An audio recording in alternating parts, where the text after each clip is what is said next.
Muy buenas a todos, bienvenidos a este nuevo vídeo de Escuela PCE. Hoy vamos a hacer la corrección de lo que es el examen de Historia de España, un examen que viene con una interesantísima novedad. Y es que lo hemos trabajado en clase, así que espero que todos mis alumnos saquen muy buena nota. Todos los ejercicios los hemos visto, todos en la parte práctica, la parte tipo test, la parte de desarrollo, todos han sido trabajados en clase. Así que si queréis estar formados de la mejor manera posible, os recomendamos, obviamente, Escuela PCE, que es lo mejor que el mejor servicio a la hora de preparar este tipo de pruebas.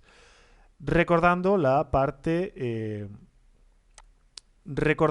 tipo test, hay que tener en cuenta que esta ha cambiado este año, son 15 preguntas, de las cuales hay que responder 12, otros años anteriores eran solo 10, así que básicamente lo que ha cambiado ahora, los aciertos son 0,25, antes eran 0,30, y los fallos restan 0,1. La capital del reino visigodo fue, pues obviamente, Toledo, fue el reino visigodo de Toledo, por eso es la opción C. ¿Qué era una ceifa o una racia? Pues una ceifa realmente es una expedición militar de castigo o saqueo desde Al-Ándalus a los reinos cristianos del norte. La respuesta correcta es la C. No tiene nada que ver con la familia y la tribu y no tiene nada que ver con un riego introducido por los bereberes. En el siglo XV se creó en el reino castellano la institución de la audiencia. ¿Qué función tenía? Pues este es un término que ha quedado hoy en día en el apartado jurídico. Cuando nosotros vamos ante un juez, estamos en una audiencia, entonces obviamente es el órgano de justicia, órgano supremo de justicia del reino, que en el caso de la península ibérica pues son las chancillerías, y en el caso de Hispanoamérica se mantuvo el término de la audiencia, y hoy en día los tribunales de justicia por provincias se denominan audiencias. ¿Cuáles fueron los hitos más destacados del largo reinado de Pedro IV el Ceremonioso? Pues este es un rey de Aragón. Entre los hitos nos dice la conquista de Cerdeña, la ocupación de Sicilia, no es cierto, porque eso sería con Pedro III. La incorporación de Nápoles a la corona de Aragón, eso no es cierto, porque es con Alfonso V.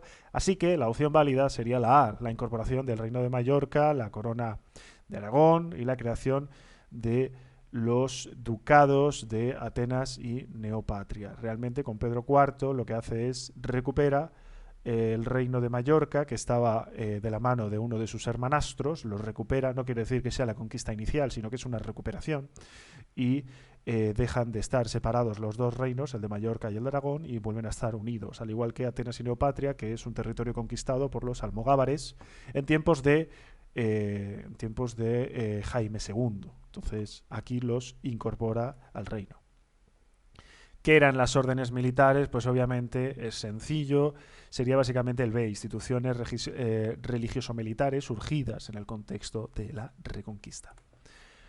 Pregunta 6. ¿Cuál de estas cuestiones no fue propia de la política exterior del reinado de Felipe II? La rebelión de Flandes obviamente sí fue una cuestión, entonces no sería.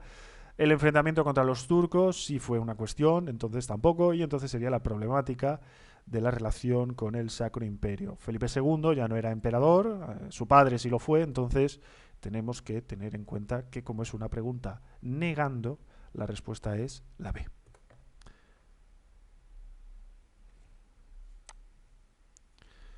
Pregunta número 7. La organización institucional bajo los Austrias estuvo caracterizada por, y tenemos varias opciones, nos dice el desarrollo de unos mismos sistemas de administración y legislación semejantes, eso no es verdad, el mantenimiento por los diferentes reinos de sus instituciones y su legislación, esa es la correcta, y no tiene nada que ver con el sistema administrativo austriaco, que es la opción C. Entonces nos vamos a la opción B. Cada reino en la época de los Austrias tuvo su independencia, tuvo su administración distinta, tuvo su legislación.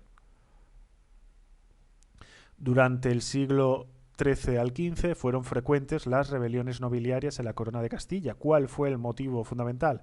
Y nos dice el apoyo de los reyes a las demandas populares frente a los nobles, la renuncia de los nobles a participar en luchas de la Reconquista o el fortalecimiento de los señores nobiliarios por los beneficios de la Reconquista. Sería la C.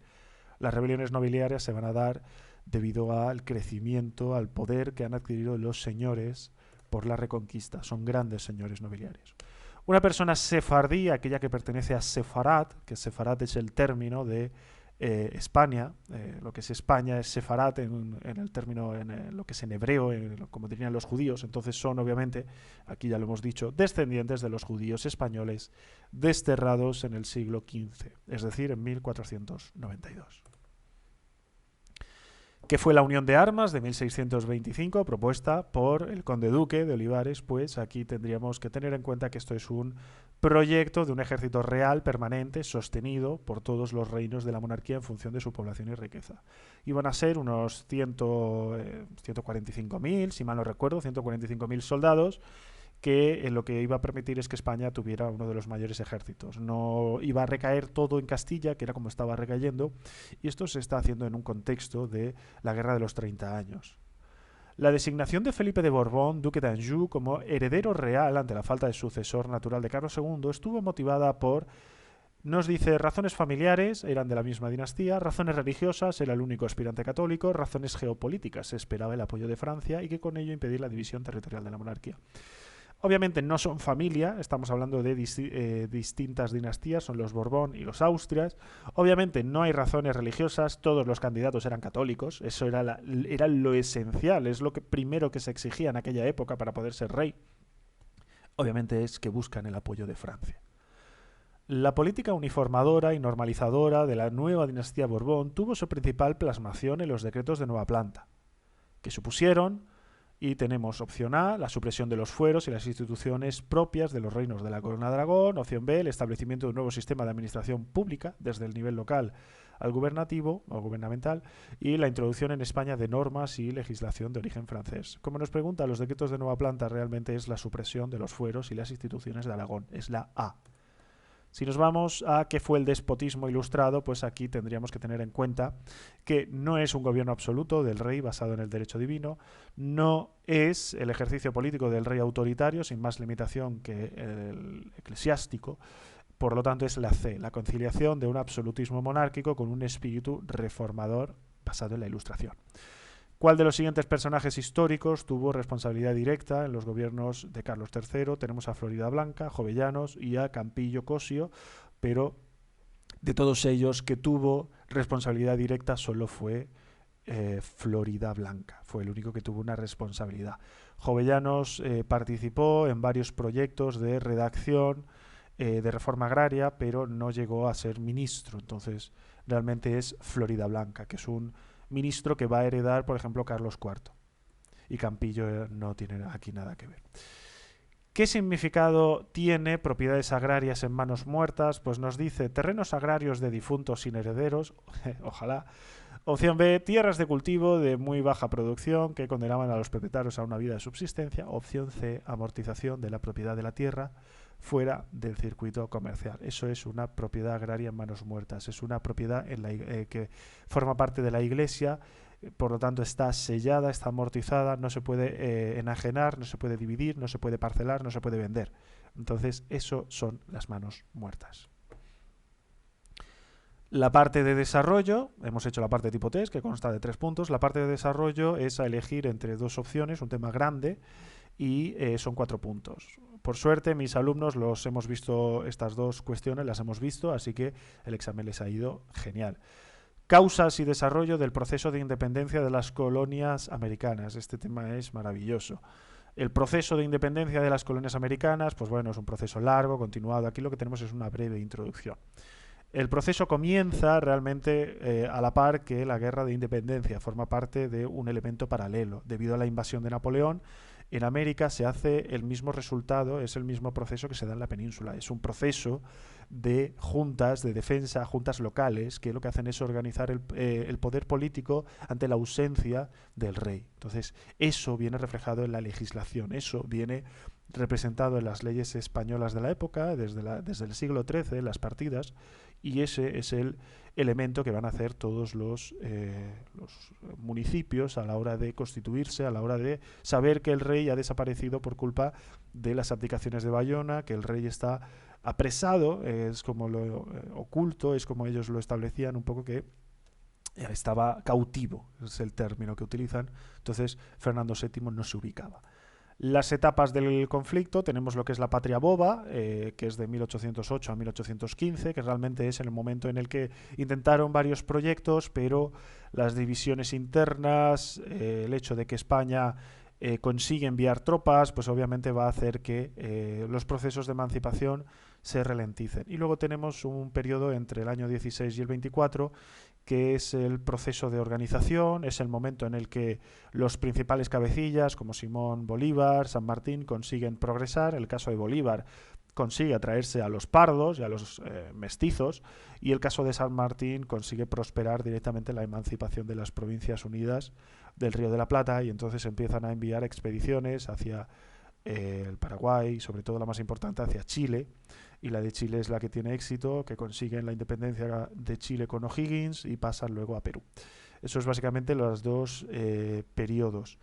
Por su parte, México, mientras lo que es la Nueva Granada y La Plata, y por inercia Perú, se emancipan por un proceso básicamente pues bueno, de revolucionario, no liberal, pero sí revolucionario.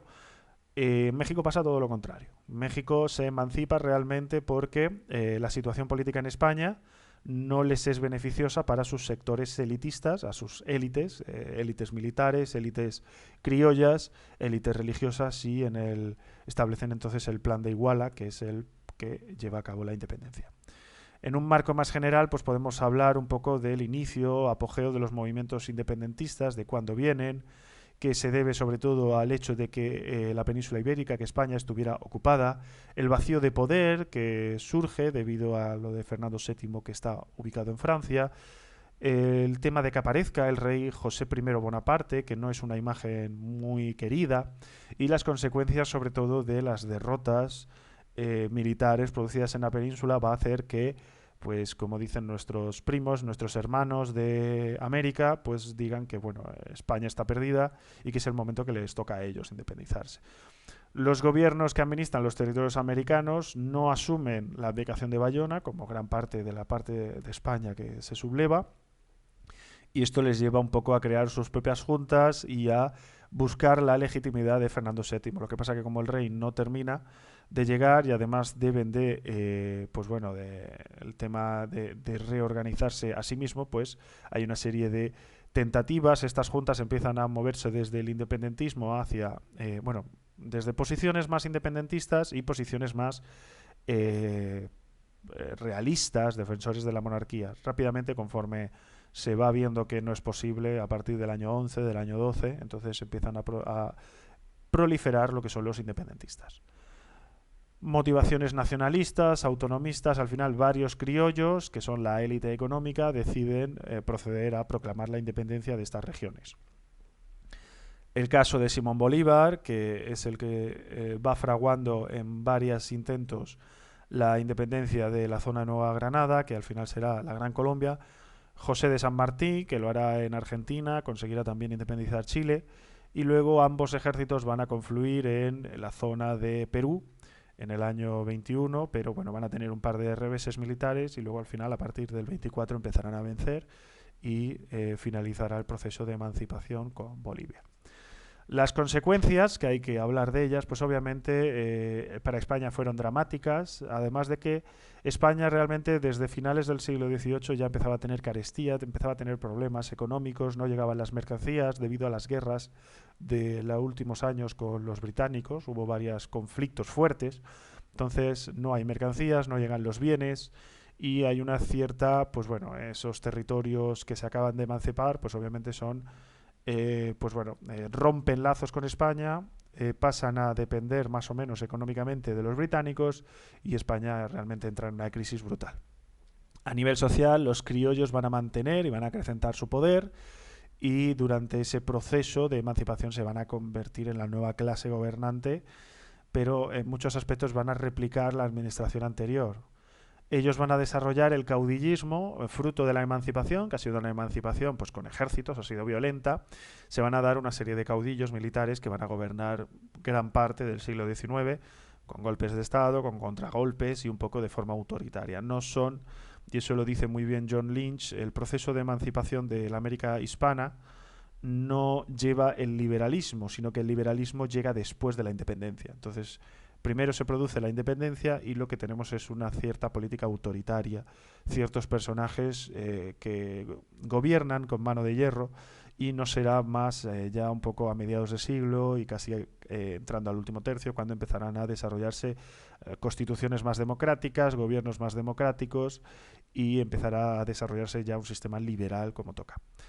Obviamente es el proceso de emancipación de la América hispánica. Tenemos que terminar, el último de los párrafos, tenemos que terminar con el desastre de 1898, es decir, la guerra hispano-norteamericana, por la cual Cuba, Puerto Rico, Guam y Filipinas pasarán de forma directa o indirecta a los Estados Unidos, a su órbita, a su zona de influencia.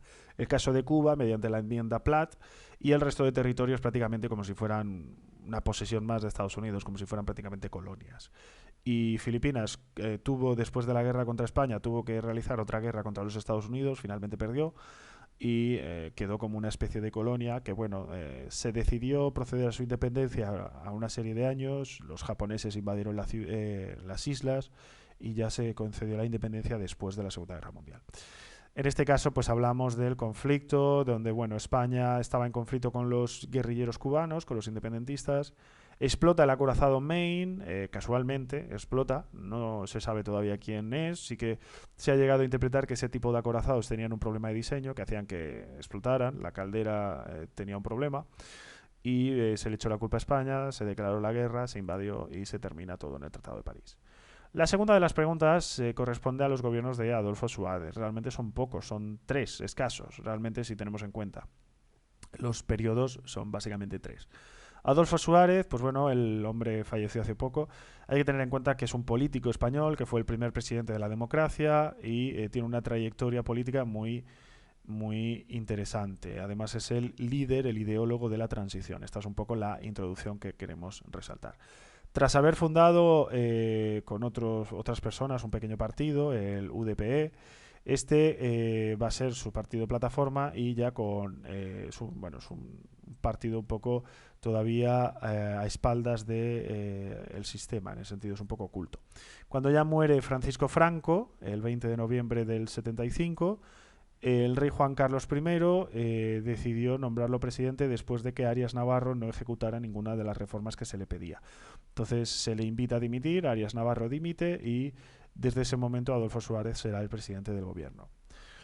Tan pronto como consigue el cargo de presidente, va a hacer una serie de procesos legales, de cambios que van a abolir, como dijo él en sus frases, desde la legalidad hacia la legalidad. Entonces, desde dentro del régimen franquista, con las leyes franquistas, con el Parlamento, las Cortes franquistas, va a establecer una serie de leyes. Primero va a establecer una amnistía, va a permitir los grupos políticos, va a establecer una serie de proyectos de ley para ir cambiando el sistema, y luego tendrá elementos más importantes, pero vamos, esencialmente nos tenemos que referir a los pactos de la Moncloa del año 77, en los cuales se van a acordar con los distintos partidos que hay una serie de puntos que son importantes, que gane quien gane las elecciones se tienen que ejecutar, que son aspectos como reformas económicas, porque estamos en una crisis desde el año 73. Se tiene que luchar contra la inflación, se tiene que devaluar la moneda, se tienen que reducir los salarios y se tienen que aumentar los impuestos.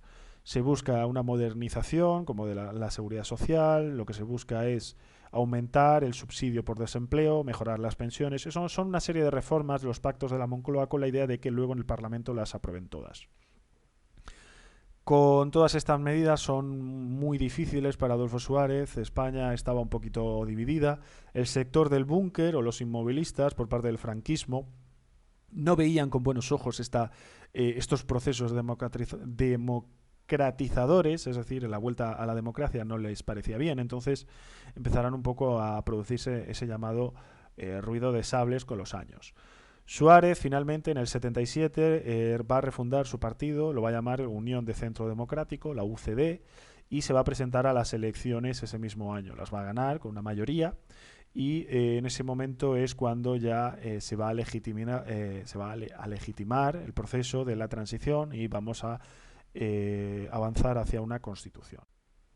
Y tras un referéndum y la ratificación de esta Constitución, la de 1978, se va a aprobar el texto legal y entonces ya España pasa a ser una monarquía parlamentaria. Hay que tener en cuenta que Suárez finalmente, debido a su desgaste político, a la crisis económica, a las tensiones con el franquismo, va a dimitir, va a dejar el gobierno y va a ser Leopoldo Calvo Sotelo el siguiente. Entonces, en el momento en el que Leopoldo Calvo Sotelo va a conseguir el puesto, va a las votaciones por el cual va a ser elegido como siguiente presidente, va a haber un intento de golpe de Estado, que es el 23F, pero realmente, pues bueno, el gobierno de Calvo Sotelo, que ya sería fuera de esta pregunta, sería un poco para la conclusión, pues hay que tener que es el último presidente de la UCD, que va a mantenerse básicamente pues bueno, hasta las elecciones y va a durar un año solo y ya va a ganar Felipe González en 1982.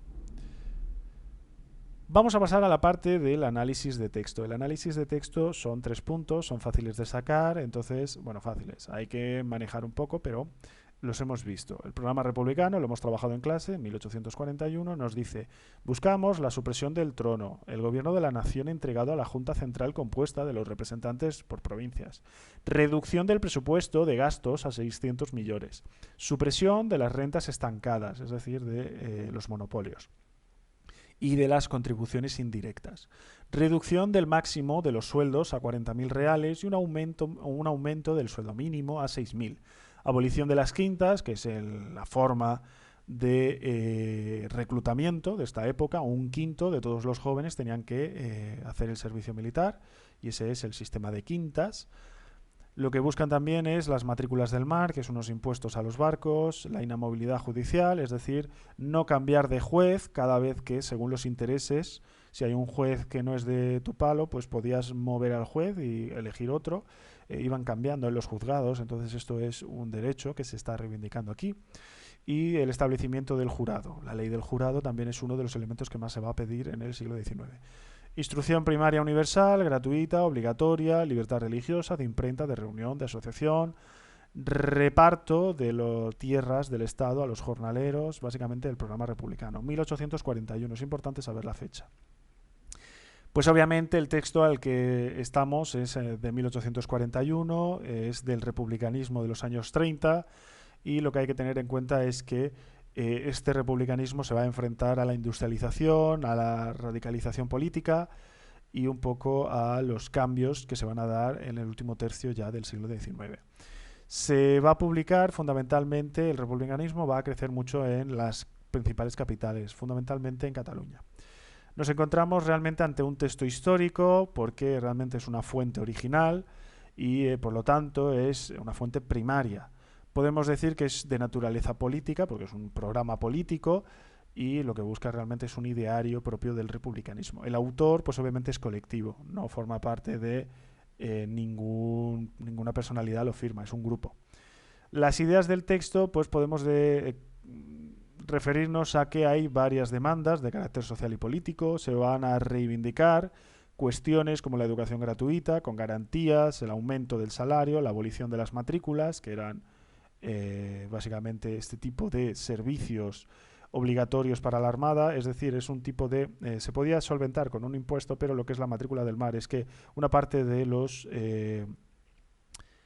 los marineros tenían que apoyar a la Armada en ciertos trabajos, los armadores, los barcos, o bien pagar, y ese tipo de matrícula del mar, que era muchas veces se sustituía con un pago, pues lo querían eliminar. De estas exigencias deducimos que el objetivo del texto realmente era un ideario político, es una declaración de intenciones. Lo que tenemos que tener en cuenta es que no hay derechos fundamentales vacíos de intención, sino que estos van a reflejarse muchas veces en constituciones liberales, sobre todo los de libertad de imprenta, libertad de pensamiento. Lo que sí busca es establecer una república de carácter popular, social, y lo que buscan es eliminar el trono, por eso es para establecer la república. Se defienden una serie de derechos y lo que buscan realmente son derechos que no están en la Constitución del 37, que es la que está vigente. En el texto vemos como en el programa realmente lo que se pide es reducir el gasto público, es decir, estrechar lo que es el aparato estatal, hacerlo más pequeño, y también se busca libertad de expresión, de reunión y aspectos más que defienden los sectores liberales. Son contradicciones realmente lo que se aprecia en el texto, porque hay que tener en cuenta que hay un deseo por parte de esos republicanos que buscan un poco el internacionalismo, de convertirse en una especie de baluarte político para estas clases medias que se están empezando a desarrollar, la pequeña burguesía, el trabajo urbano, todo esto es su intención, y por eso tienen exigencias un poco tanto para el obrero como para la clase media, por eso hay libertades. Por ejemplo, el tema de redistribuir la riqueza y las tierras es bastante radical, pero el tema de reducir y aumentar los sueldos es de otra forma.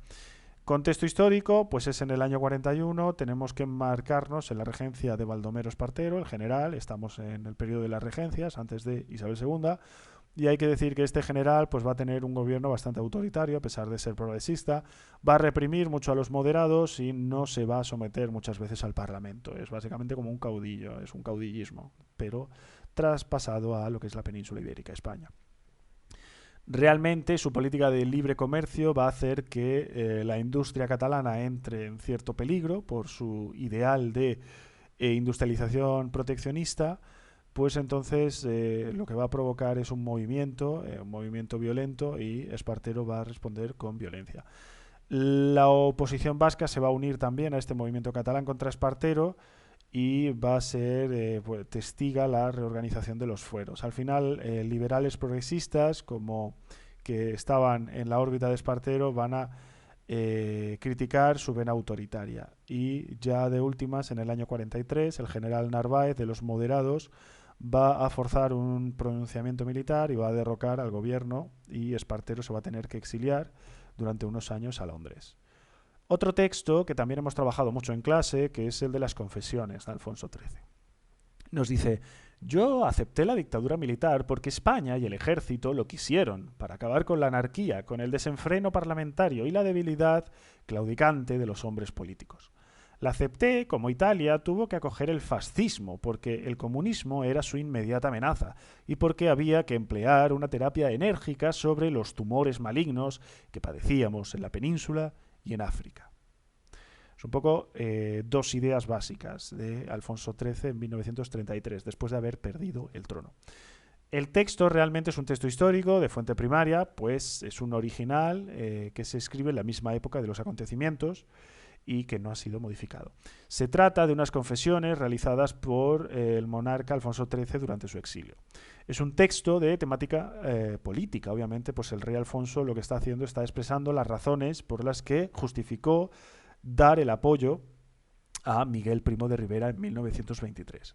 Entonces es un texto escrito por el rey, por lo que el autor es individual y el destinatario es colectivo y público, porque se define pues, para toda la población española. No es una carta, lo que no le importa que llegue a más gente realmente.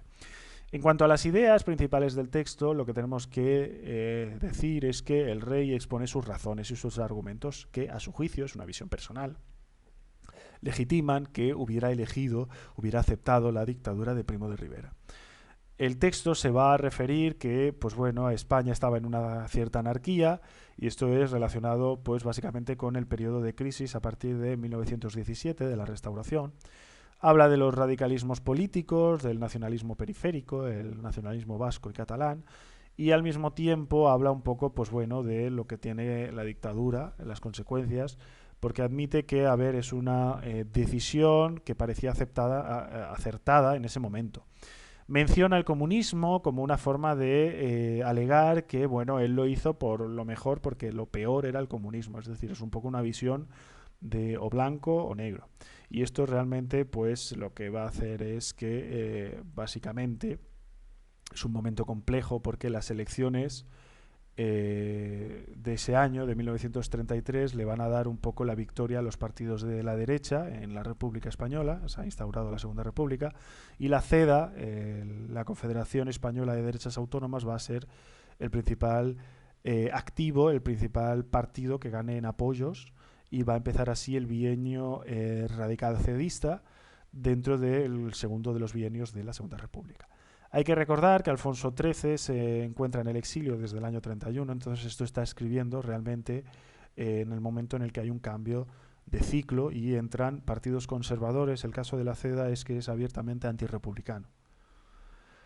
Contexto histórico, deberíamos de hablar, obviamente estamos en el 33, pero deberíamos de hablar cómo llega la dictadura. Deberíamos de hablar de 1923, de cómo tras una crisis bastante larga, desde el año 17, al final el capitán general Miguel Primo de Rivera lo que va a establecer es un pronunciamiento, una declaración del estado de guerra en su territorio, en Cataluña, y el gobierno va a dimitir y el rey le va a entregar el poder a los rebeldes. Entonces, así es como se ha aceptado, como se aceptó legalmente esta dictadura. Realmente este golpe era como un contraefecto a la política ineficaz que se estaba dando desde el año 17, a la ineficaz política militar en Marruecos, fruto del desastre de Anual, y el movimiento es apoyado por Alfonso XIII, por una parte del ejército, los empresarios que temían el anarquismo y el comunismo, y obtuvo la pasividad del movimiento obrero, que tampoco, se quedó expectante,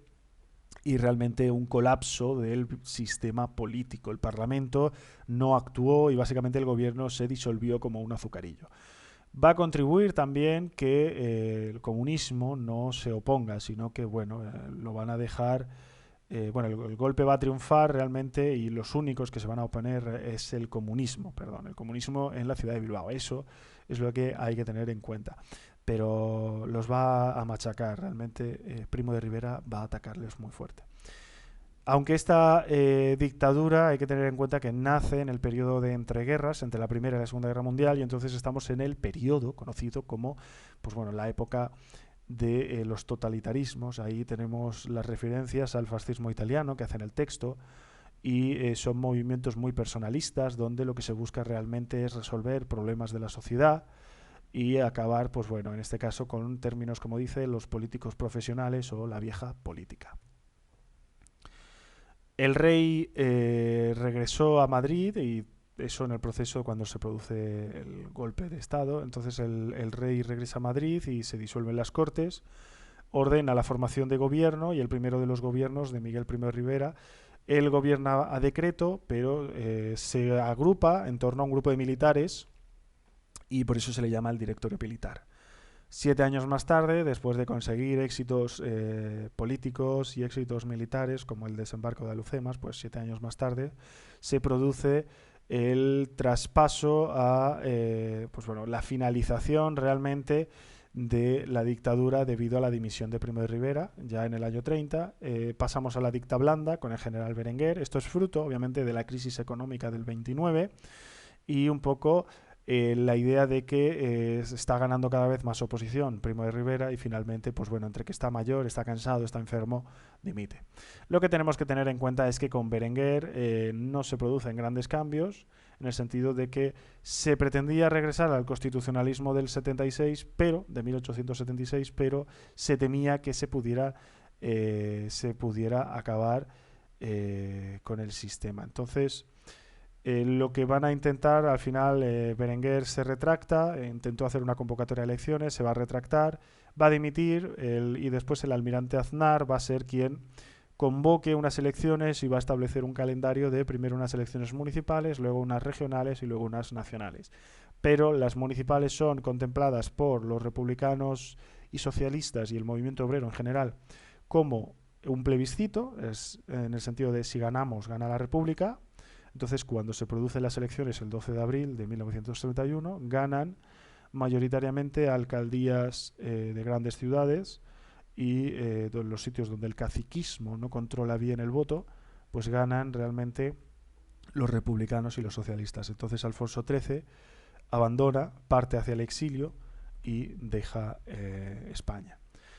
Con esto hemos visto el examen de este año de las pruebas PCE en España, así que nada más por mi parte, espero que os haya gustado. Ya os digo, estas actividades las hemos trabajado todas, todos la parte tipo test, las preguntas de desarrollo y los textos. En Escuela PCE trabajamos con todos los contenidos y preparamos de una manera excepcional a todo el alumnado que quiera hacer las pruebas PCE, pues les recomendamos que nos siga en redes sociales y que esté atento a nuestros cursos, a nuestros distintos formas de preparar el examen. Así que por mi parte nada más, espero que os haya servido, denle al like, comentario, cualquier aspecto y nos vemos en un siguiente vídeo. Saludos.